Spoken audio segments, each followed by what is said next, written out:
طائف شہر کا یہ وہ باغ ہے جہاں پر نبی کریم صلی اللہ علیہ وآلہ وسلم آئے تھے۔ 1400 سال گزرنے کے باوجود آج تک یہ باغ یہاں پر موجود ہے۔ یہ ہے مسجد عداس۔ اس مقام پر نبی کریم صلی اللہ علیہ وآلہ وسلم نے کچھ دیر آرام فرمایا تھا جب آپ طائف سے واپس مکہ کی طرف جا رہے تھے۔ یہاں پر ایک غلام نے نبی صلی اللہ علیہ وآلہ وسلم کو انگور پیش کیے تھے اور پانی پیش کیا تھا، اور اس کا نام تھا عداس، اور اسی کے نام سے آج یہاں پر مسجد بنی ہوئی ہے۔ طائف کی سرزمین پر نبی کریم صلی اللہ علیہ وآلہ وسلم دین اسلام کی دعوت دینے کے لیے آئے تھے، لیکن طائف کے ظالموں نے آپ صلی اللہ علیہ وآلہ وسلم کے اوپر پتھر برسائے، مذاق اڑایا۔ آپ صلی اللہ علیہ وسلم زخمی ہوئے، خون قدموں تک پہنچ چکا تھا۔ آپ صلی اللہ علیہ وسلم آرام کرنے کے لیے اس باغ میں بیٹھے۔ عتبہ بن ربیعہ اور شیبہ بن ربیعہ اس باغ کے مالک تھے، ان کا غلام تھا عداس۔ انہوں نے نبی کریم صلی اللہ علیہ وسلم کو دیکھا کہ نبی صلی اللہ علیہ وآلہ وسلم زخمی حالت میں ہیں۔ انہوں نے اپنے غلام عداس کو انگور دے کر بھیجا۔ عداس انگور لے کر آیا نبی کریم صلی اللہ علیہ وآلہ وسلم کے پاس اور پیش کیے۔ آپ صلی اللہ علیہ وسلم نے بسم اللہ پڑھ کر کھانا شروع کیا۔ عداس چونک کر کہتا ہے، یہ کلمات تو یہاں کے لوگ نہیں کہتے۔ نبی کریم صلی اللہ علیہ وسلم نے پوچھا،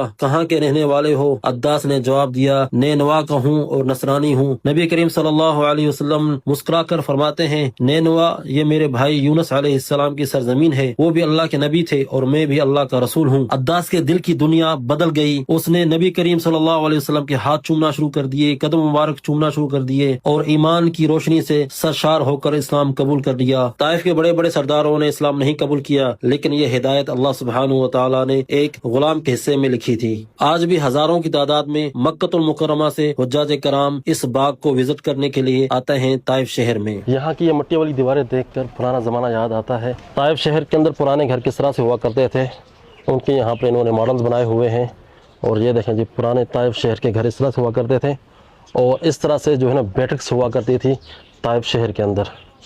دیکھ رہے ہیں یہ بالکل اوریجنل اتھینٹک انہوں نے بنایا ہوا ہے۔ کھجور کے پتوں کی جو چھتیں ہیں، اور یہ عربی بیٹھک ہے، یہاں پر عربی بیٹھا کرتے تھے۔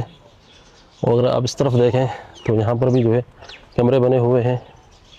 واہ جی واہ، سبحان اللہ، یہ دیکھیں جناب کیا ایک خوبصورت انہوں نے سیٹ اپ بنایا ہے۔ اس طرف اگر آپ دیکھیں پورا ایک کمرہ بنا ہوا ہے، اور چھت آپ دیکھیں، چھت بھی کیا خوبصورت بنی ہوئی ہے۔ یہاں پر عربی بیٹھک ہے،